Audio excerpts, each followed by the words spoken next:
नमस्कार, मैं हिमांशी अरोड़ा। स्वागत है आप सभी का राजधानी लाइव के स्पेशल बुलेटिन में। सबसे पहले बात करेंगे हरियाणा के मुख्यमंत्री मनोहर लाल का घेराव और अभद्र व्यवहार करने के आरोप में शिरोमणि अकाली दल के 9 विधायकों के खिलाफ चंडीगढ़ पुलिस ने एफआईआर दर्ज कर ली है। एफआईआर दर्ज होने के उपरांत विधानसभा अध्यक्ष ज्ञानचंद गुप्ता ने कहा, इस विषय को लेकर विधानसभा के मार्शल की तरफ से शिकायत दी गई थी और उसी पर कार्रवाई करते हुए चंडीगढ़ पुलिस ने केस दर्ज किया है। उम्मीद है कि इंसाफ मिलेगा। ज्ञानचंद गुप्ता ने कहा कि सीएम मनोहर लाल खट्टर पर हमला करने का प्रयास किया गया और ऑफिशियल प्रेस ब्रीफिंग के दौरान खलल का भी प्रयास किया गया था, जिसके लिए एक कमेटी गठित की गई है जो एसओपी तैयार करेगी, जिसके आधार पर सुरक्षा को पुख्ता किया जाएगा। दोनों विधानसभाओं में 7 पॉइंट ऐसे हैं जहां दोनों को एंट्री मिलती है। वहां पर चेक पॉइंट बनाए जाएंगे जिससे पता चल सकेगा कि किस विधानसभा की एंट्री के लिए कौन व्यक्ति आया है और किस तरफ गया है। ज्ञानचंद गुप्ता ने कहा कि ये सोची समझी साजिश के तहत दोनों राज्यों के भाईचारे को तोड़ने की कोशिश की गई है।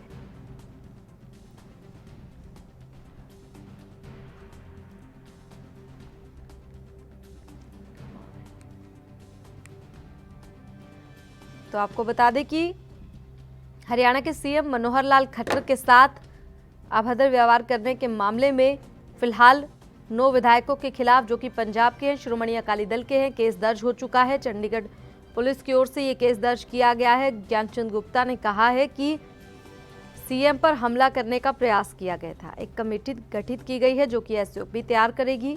सुरक्षा के पुख्ता इंतजामात भी किए गए हैं। आपको बता दें, दोनों विधानसभाओं में 7 पॉइंट ऐसे हैं जहां पर दोनों को एंट्री मिलती है। चेक पोस्ट बनाने की बात यहां पर करते हुए ज्ञानचंद गुप्ता दिखाई दिए हैं।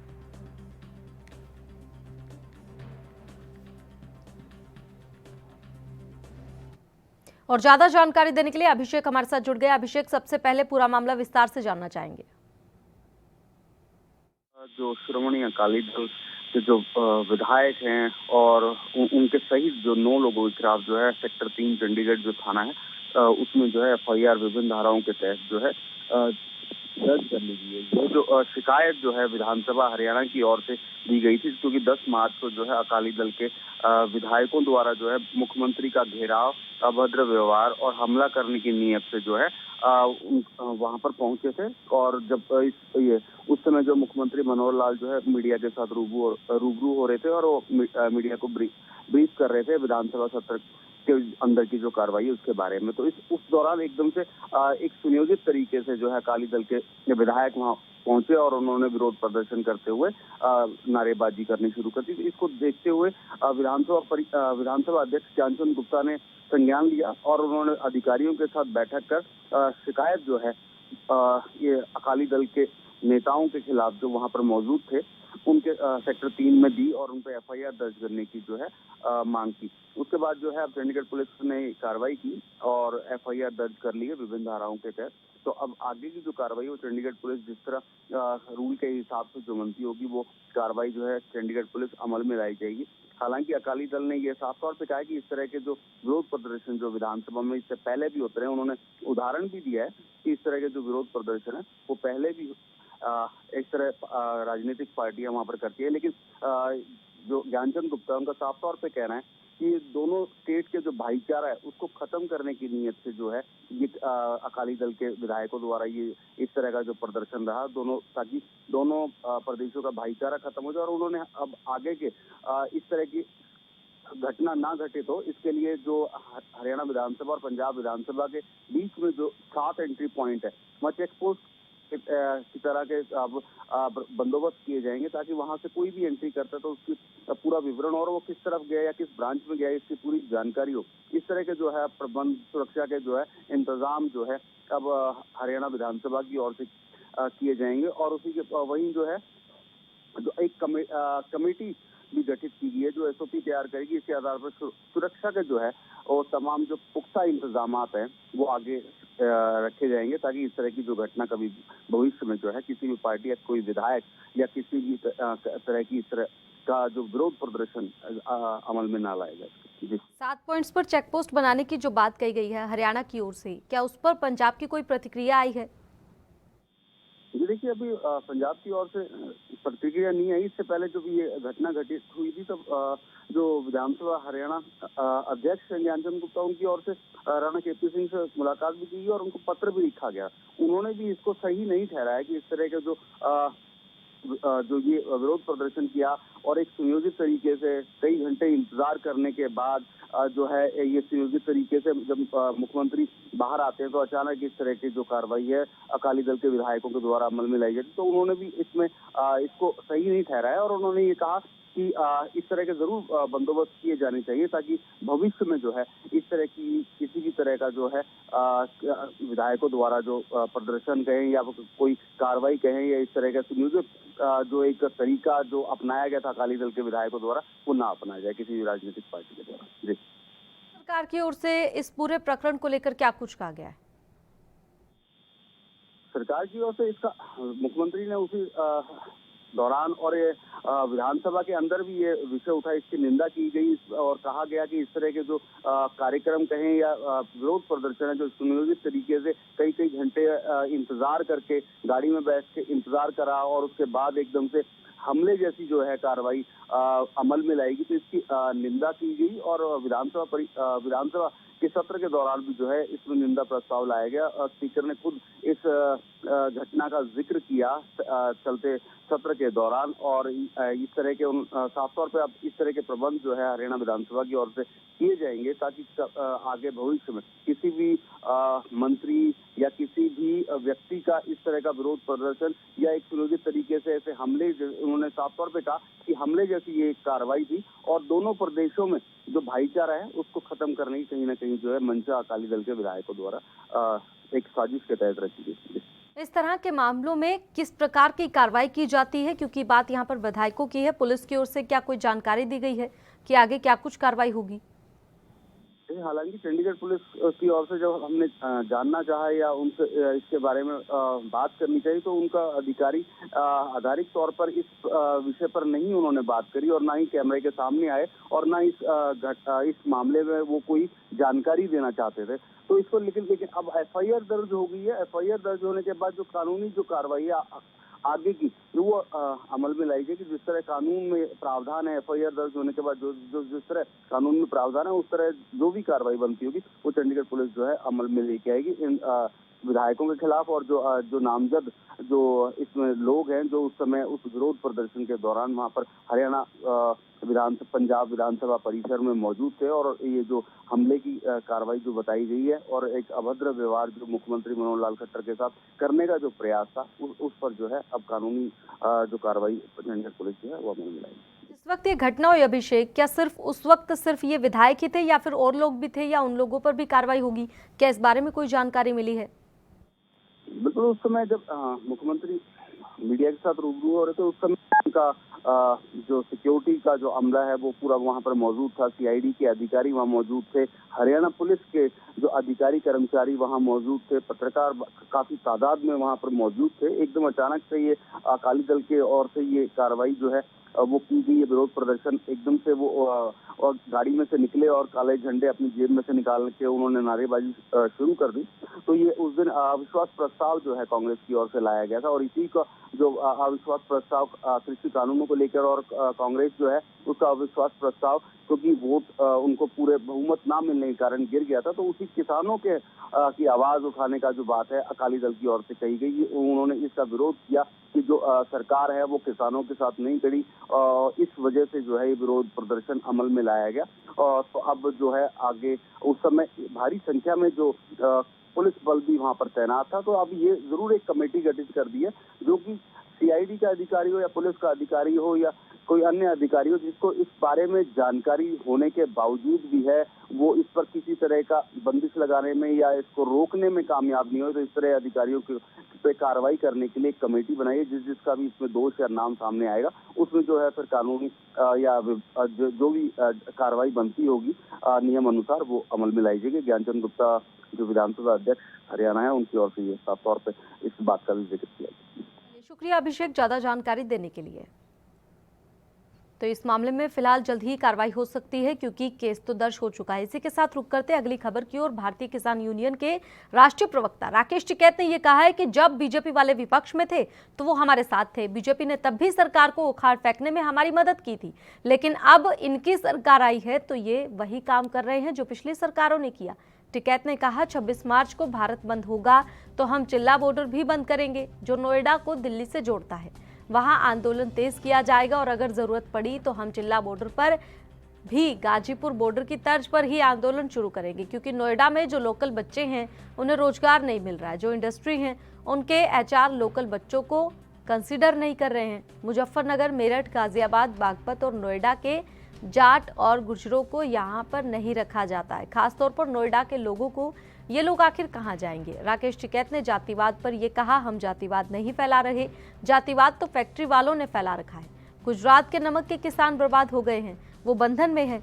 गुजरात के नमक किसानों को आज़ादी दिलवाने के लिए वहां भी जाएंगे। वहीं टिकैत ने यह भी कहा कि अभी किसानों का नेताबंदी आंदोलन चलेगा।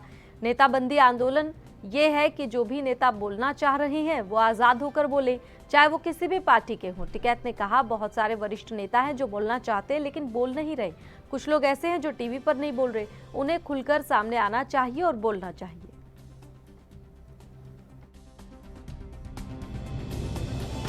कर्नाटक में भी है, उड़ीसा भी है, कर्नाटक है, मध्य प्रदेश है, राजस्थान है, गुजरात है, तो ये तो पूरे देश भर में जाएंगे। मकसद तो ये है कि एमएसपी तो कहीं पे भी नहीं मिल रही और फसलों के रेट कम है, बेरोजगारी भी बहुत फैल रही। यहाँ पर नोएडा में आए तो यहाँ के लोगों को रोजगार नहीं है, बच्चों को फैक्ट्रियाँ लग गई, इनकी जमीनें चली गई, इनको रोजगार नहीं है। तो ये है भाई, ये भी धरना प्रदर्शन अपना करो शुरुआत। यहाँ पे गुजरात के लोग भी तंग हालात में बहुत है, तो उनकी भी बात करेंगे। 2 दिन रहेंगे वहाँ, 4 और 5 तारीख को। हाँ, बंद करेंगे। यहाँ पे इनको रोजगार नहीं मिल रहे, जो यहाँ के नोएडा के बच्चे हैं वो बेरोजगार है। यहाँ पे फैक्ट्री लगी, इनकी जमीनें चली गई, बड़े बड़े मकान बन गए, बिल्डिंगें यहाँ पे बन गई, और रोजगार करने कहाँ जाएंगे? बाहर के लोग यहाँ पर रोजगार करने आ रहे हैं, तो ये कहाँ जाएंगे? जो यहाँ की कमेटी है वो तय कर रही है। तो कब तक उम्मीद है कि आप लोग बैठेंगे? आप मांगे नहीं पूरी हुई तो कुछ तारीख बैठ जाएंगे, ये तय कर लगे अपने आप। शायद 26 तारीख का भी इनका बंद का है और बैठ जाएंगे किसी दिन यहाँ के किसी ज्योतिषी। तो बता दें, किसान आंदोलन को करीब 115 दिन हो गए हैं और ऐसे में लगातार किसानों की ओर से आंदोलन को तेज ही किया जा रहा है। अब नोएडा को घेरने की तैयारी, वहां पर भी प्रदर्शन। आपको बता दें, दिल्ली के बॉर्डर पर तो प्रदर्शन लगातार जारी ही है, वहीं चिल्ला बॉर्डर पर भी अब आंदोलन हो सकता है। भारत बंद का ऐलान भी राकेश टिकैत की ओर से किया गया है। लगातार जहां चुनाव है वहां पर भी किसान जा रहे हैं, लगातार सरकार के खिलाफ वोट देने की अपील कर रहे हैं, क्योंकि उनका ये मानना है ये सरकार उनकी बिल्कुल भी नहीं सुन रही है। वहीं नोएडा में बॉर्डर बंद करने की तैयारी, 26 मार्च को भारत बंद का ऐलान भी किया गया है। तो किसान लगातार अपनी आवाज़ उठाते हुए आंदोलन को और तेज करने की तैयारी में है। आपको बता दें कि लोकल बच्चों को कंसीडर नहीं करते एचआर, ये बात कही गई है। रोजगार नहीं मिल रहा है नोएडा के बच्चों को, इसलिए वहां पर भी जाएंगे। रोजगार, बेरोजगारी, ये तमाम मुद्दे उठाते हुए, साथ ही किसानों के हक की बात करते हुए राकेश टिकैत साफ तौर पर कह रहे हैं कि अब नोएडा के लोगों के लिए भी वहां जाएंगे। जातिवाद के ऊपर भी बयान देते हुए दिखाई दिए। जातिवाद तो फैक्ट्री वालों ने फैला रखा है, ये साफ तौर पर कहते हुए, क्योंकि जाति के आधार पर नौकरी दी जाती है। राकेश टिकैत यहां पर एक बार फिर से सरकार पर निशाना साधते हुए, किसानों का नेताबंदी आंदोलन अब चलेगा, जिसके तहत जो नेता खुलकर सामने नहीं आ रहे, अपनी बात नहीं रख रहे, उन लोगों से ये कहा जाएगा कि खुलकर अपनी बात रखें। नेताबंदी आंदोलन यहां पर राकेश टिकैत की ओर से साफ तौर पर कह दिया गया है। यह आंदोलन लगातार चलाया जा रहा है। वहीं 26 मार्च को भारत बंद होगा, चिल्ला बॉर्डर भी उस दौरान बंद करेंगे। आपको बता दें, नोएडा को दिल्ली से जोड़ता है, तो ऐसे में समस्याएं और बढ़ जाएंगी आम जनता की, क्योंकि पहले ही बॉर्डर पर धरना प्रदर्शन लगातार जारी है, जिसके चलते व्यवसाय प्रभावित हो रहा है, लोगों को आने जाने में दिक्कत हो रही है। और इसके साथ ही अब अगर चिल्ला बॉर्डर भी बंद कर दिया जाएगा तो गहरी समस्या और लोगों को हो जाएगी। लेकिन राकेश टिकैत का साफ तौर पर कहना है, हमारे पास कोई और रास्ता नहीं बचा है। सरकार हमारी मांगों को नहीं मान रही है। तो एक बार फिर से हुंकार भरते हुए राकेश टिकैत साफ तौर पर कह रहे हैं कि आंदोलन हर हालत में चलता रहेगा और इसे और तेज करने की तैयारी भी कर ली गई है। इसी तैयारी के तहत 26 मार्च को भारत बंद का ऐलान राकेश टिकैत की ओर से किया गया है। नेताबंदी का आंदोलन भी लगातार जारी है। और ज्यादा जानकारी देने के लिए हमारे साथ दिल्ली से लाइव राजीव तिवारी जुड़ गए। राजीव, आपसे जानना चाहेंगे दिल्ली बॉर्डर का फिलहाल इस वक्त क्या हाल है, क्योंकि नोएडा को घेरने की भी तैयारी है। देखिए जिस तरीके से बात करें दिल्ली सीधी सीमाओं की, तो कहीं ना कहीं लगातार किसान जो है वो बिल्कुल डटे हुए हैं और लगभग 100 दिन से ज्यादा हो चुके हैं और सरकार को घेरने के लिए एक नई रणनीति बनाई जा रही है। राकेश टिकैत ने इसके लिए बिल्कुल स्पष्ट कर दिया है, क्योंकि जो दिल्ली से नोएडा के लिए रास्ता जाता था, यानी कि चिल्ला बॉर्डर होते हुए, वो कहीं ना कहीं पहले खुला हुआ था, अब वो कहीं ना कहीं उसको भी बंद करने की तैयारी की जा रही है। और यहां तक कि राकेश टिकैत ने स्पष्ट कर दिया कि जिस तरीके से दिल्ली से नोएडा वाला रास्ता जो है वो खुला है, तो कहीं ना कहीं उसको भी बंद कर देंगे। और देखना होगा क्या ये आने वाले समय के अंदर जिस तरीके से किसानों की रणनीति है, उससे साफ जाहिर होता है कहीं ना कहीं सरकार के ऊपर दबाव बनाया जा रहा है और सरकार को कहीं ना कहीं घेरने की कोशिश की जा रही है। अगर 26 मार्च की बात करें तो 26 मार्च को जिस तरीके से बंद का ऐलान किया गया, पूरे भारत को बंद करने का ऐलान किया गया, तो उससे पहले या उसी समय अगर चिल्ला बॉर्डर को भी बंद कर दिया जाता है, तो साफ जाहिर है कहीं ना कहीं दिल्ली से नोएडा जाने वाले जो सर्विस करने वाले लोग हैं या फिर आम जनता है, वो कहीं ना कहीं काफी प्रभावित होगी और कहीं ना कहीं दिक्कतें आएंगी। मगर जिस तरीके से लगातार दिल्ली की और जो सीमाएं हैं, जैसे दिल्ली से गाजियाबाद जाने वाला रास्ता था वो वन साइड खोला गया था, मगर कहीं ना कहीं किसान अब जनता को राहत देने की कोशिश कर रहे थे, मगर जिस तरीके से सरकार नहीं मान रही है उससे साफ जाहिर है किसानों की रणनीति और ज्यादा तेज होगी। और इसी तरीके से जो रास्ते बंद किए जा रहे हैं, इससे साफ जाहिर है कहीं ना कहीं दिक्कतें सरकार को आएगी और सरकार के साथ साथ जनता को भी आने वाली है दिक्कतें। जी बिल्कुल राजीव, मेट्रो पर लोड पड़ सकता है दिल्ली से नोएडा जाने के लिए, फिर ज्यादा से ज्यादा लोग मेट्रो का ही इस्तेमाल करेंगे। देखिए बिल्कुल सही कहा आपने, यहाँ पर दिल्ली की जो लाइफ लाइन है वो मेट्रो रेलवे लाइन है और कहीं ना कहीं उसी का ज्यादा यूज किया जाएगा, क्योंकि अगर दिल्ली से कहे नोएडा वाला रास्ता बंद कर दिया जाता है तो कहीं ना कहीं साफ दिक्कतें मेट्रो के ऊपर पड़ेंगी और मेट्रो के ऊपर इतनी ज्यादा प्रेशर पड़ जाएगा कि जनता कहीं ना कहीं मेट्रो का सहारा लेगी और कहीं ना कहीं दूर दिल्ली से नोएडा जाने के लिए कहीं ना कहीं दिक्कतें आएंगी। मगर जिस तरीके से रास्ते बंद करने के लिए कहा गया है, राकेश टिकैत ने खुद भी स्पष्ट किया है कि इसके अंदर हमने दिल्ली से नोएडा वाला रास्ता जो है वो पहले खुला हुआ था, वो उसको भी बंद करने की तैयारी की जा रही है और 26 मार्च को पूरे भारत को घेरने की कोशिश की जा रही है और सरकार को भी घेरने की कोशिश की जा रही है। मगर जिस तरीके से रणनीति किसानों की तरफ से बनाई जा रही है, सरकार अभी भी उसके लिए तैयार नहीं हो रही है, क्योंकि कृषि कानून को वापस लेना नहीं चाहती है और सीधा सिर्फ संशोधन का जो बातचीत थी वही वहीं तक अटकी हुई है। और यानी 11वें दौर की जो बातचीत हुई थी उसके अलावा अभी तक 12वें दौर की कोई भी बातचीत नहीं है और ना ही दोनों तरफों से पहल की गई है। मगर देखना होगा, पहल नहीं की जा रही है तो समाधान निकल नहीं सकता और कहीं ना कहीं सरकार जो है वो कहीं ना कहीं घिरती नजर आ रही है, क्योंकि सरकार की मुश्किलें जिस तरीके से किसान नेताओं ने बढ़ाई है उससे साफ जाहिर है कहीं ना कहीं दिक्कतें जरूर आएगी। क्योंकि जिस तरीके से आसाम की बात करें, पश्चिम बंगाल की बात करें, तो कहीं ना कहीं किसान संगठनों के जो नेता है जो वहां पर जाके कहीं ना कहीं वहां की जनता को समझाने की कोशिश की है, वहां पंचायत के द्वारा भी, और कहीं ना कहीं बीजेपी के खिलाफ मोर्चा खुला है, तो उससे कहीं ना कहीं बीजेपी की मुश्किलें जरूर बढ़ी है। मगर देखना होगा कि बीजेपी इसकी मुश्किल से किस तरीके से निकलती है, या किसानों की से दोबारा से बैठ के बातचीत की जाएगी या फिर 12वें दौर की बातचीत के लिए तैयार होगी सरकार। मगर अभी भी साफ जाहिर है कहीं ना कहीं कृषि कानून को लेने के लिए कृषि कानून को वापस करती हुई नजर नहीं आ रही सरकार। जी बिल्कुल राजीव, नेताबंदी आंदोलन की बात करते हुए यहाँ पर राकेश टिकैत दिखाई दिए, साथ ही नोएडा के युवाओं की बात करते दिखाई दिए कि रोजगार नहीं दिया जा रहा, जिसके चलते अब नोएडा जा रहे हैं। क्या लगता है इस बात पे कितनी सच्चाई है? देखिए बिल्कुल सही कहा आपने, यहाँ पर भाजपा सरकार की बात करें तो भाजपा की जो सबसे बड़े नेता हैं, ये बड़े बड़े चुनावों के टाइम पे दावे जरूर किए थे कि 2 लाख हर महीने नौकरी दी जाएंगी, युवाओं को जॉब दिए जाएंगे, बिजनेस दिए जाएंगे, और यहाँ तक कि जो कोरोना काल के अंदर 20 लाख का जो पैकेज दिया गया था उसमें भी कहीं ना कहीं लोकल से वोकल बनाने वाली परिस्थिति बनाई गई थी। यहाँ तक कि लोकल बिजनेसमैन को एक अपर लेवल का बिजनेसमैन बनाया जाएगा, हर चीज को डेवलप किया जाएगा। मगर जो अब धरातल की बात करें तो धरातल पर ऐसा कुछ भी नजर नहीं आ रहा, ना ही युवाओं के लिए जॉब है, ना ही नौकरियां हैं। प्राइवेट सेक्टर में जॉब जा चुकी हैं, यानी कि प्राइवेट सेक्टर जॉब दे नहीं रहा है लोगों को जॉब, और कहीं ना कहीं जो सरकारी थे वो सरकारी जो जॉब थी यानी कि वो प्राइवेट सेक्टर में जा रही हैं। तो कहीं ना कहीं आने वाले समय के अंदर भाजपा की मुश्किलें जरूर बढ़ सकती है, मगर देखना होगा कि वाकई में भाजपा की कितनी मुश्किलें बढ़ती है। जी शुक्रिया ज्यादा जानकारी देने के लिए राजीव। तो इसी के साथ रुक करते हैं अगली खबर की ओर। आपको बता दें, महाराष्ट्र में कोरोना के मामले 23 लाख के पार हो गए हैं। राज्य सरकार ने महामारी को नियंत्रित करने के लिए 50% सख्त प्रतिबंध भी लागू कर रखे हैं। महाराष्ट्र के कुछ शहरों में लॉकडाउन के साथ नाइट कर्फ्यू लगाया गया है। होटल, रेस्टोरेंट, सिनेमा हॉल और मल्टीप्लेक्स को केवल 50% क्षमता पर संचालित करने की अनुमति दी गई है। इसके अलावा सभी सामाजिक, धार्मिक, राजनीतिक और सांस्कृतिक समारोह पर प्रतिबंध लगा दिया गया है। शादियों में लोगों की संख्या को 50 और शोक सभाओं में 20 कर दिया गया है। नागपुर में सोमवार को कड़ी पाबंदियों के साथ एक सप्ताह के लिए लॉकडाउन लगा दिया गया है। पुलिस प्रशासन और मनपा कर्मचारियों द्वारा मास्क नहीं पहनने पर सैकड़ों लोगों पर जुर्माना भी लगाया गया है।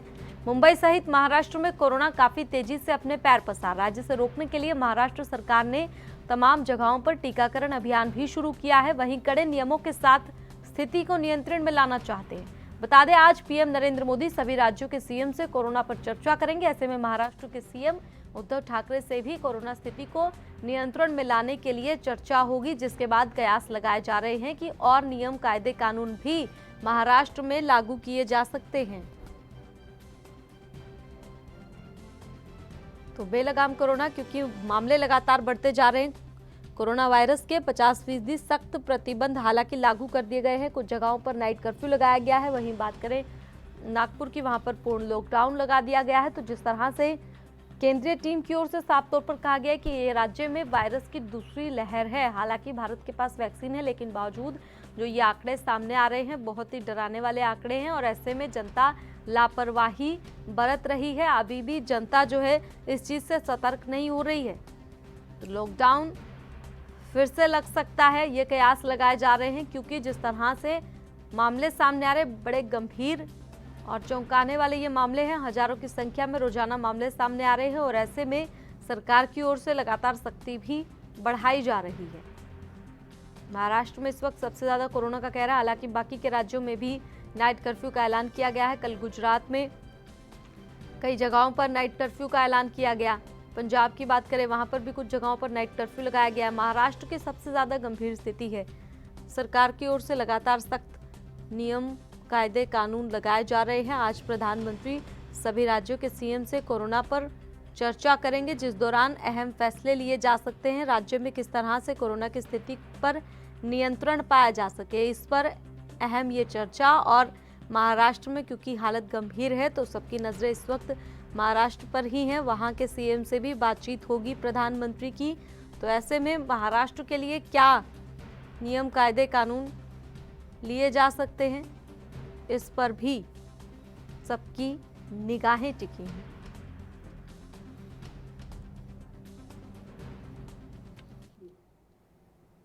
और इस खबर पर ज्यादा जानकारी देने के लिए हमारे साथ मुरारी सिंह लाइव जुड़ गए। मुरारी, आपसे जानना चाहेंगे फिलहाल कोरोना की कैसी स्थिति है, क्या कुछ फिलहाल नई गाइडलाइंस जारी की गई है, उनका पालन हो रहा है क्या?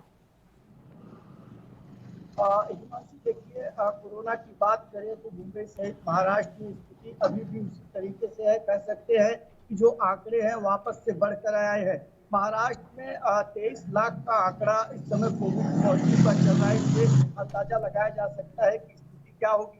लेकिन जिस तरीके से टीकाकरण अभियान यहाँ पर चल रहा है और नए नियमों को जिस तरीके से पालन कराया जा रहा है, ऐसे में अगर आम जनता भी बढ़ चढ़कर सहयोग देगी तो स्थिति में थोड़ी सुधार आ सकती है। लेकिन जिस तरीके से हिमांशी, मुंबई सहित महाराष्ट्र के कई ऐसे जिले हैं जो पूरी तरह से कोरोना की आगोश में आ चुके हैं, तो कहीं न कहीं जो समस्याएं बढ़ रही हैं उन्हें रोकने के भरपूर प्रयत्न किया जा रहा है और तरीके से स्थिति खराब हो रही है उसे नियंत्रण में करने के लिए महाराष्ट्र सरकार हर संभव प्रयत्न कर रही है। जी हिमांशी। बिल्कुल मुरारी, आप लगातार जनता के बीच जा रहे हैं, वहां का माहौल देख रहे होंगे, किस तरह से लोग डर रहे हैं, नहीं डर रहे, क्योंकि रोजाना जो अब मामले सामने आ रहे हैं वो हजारों की तादाद में है।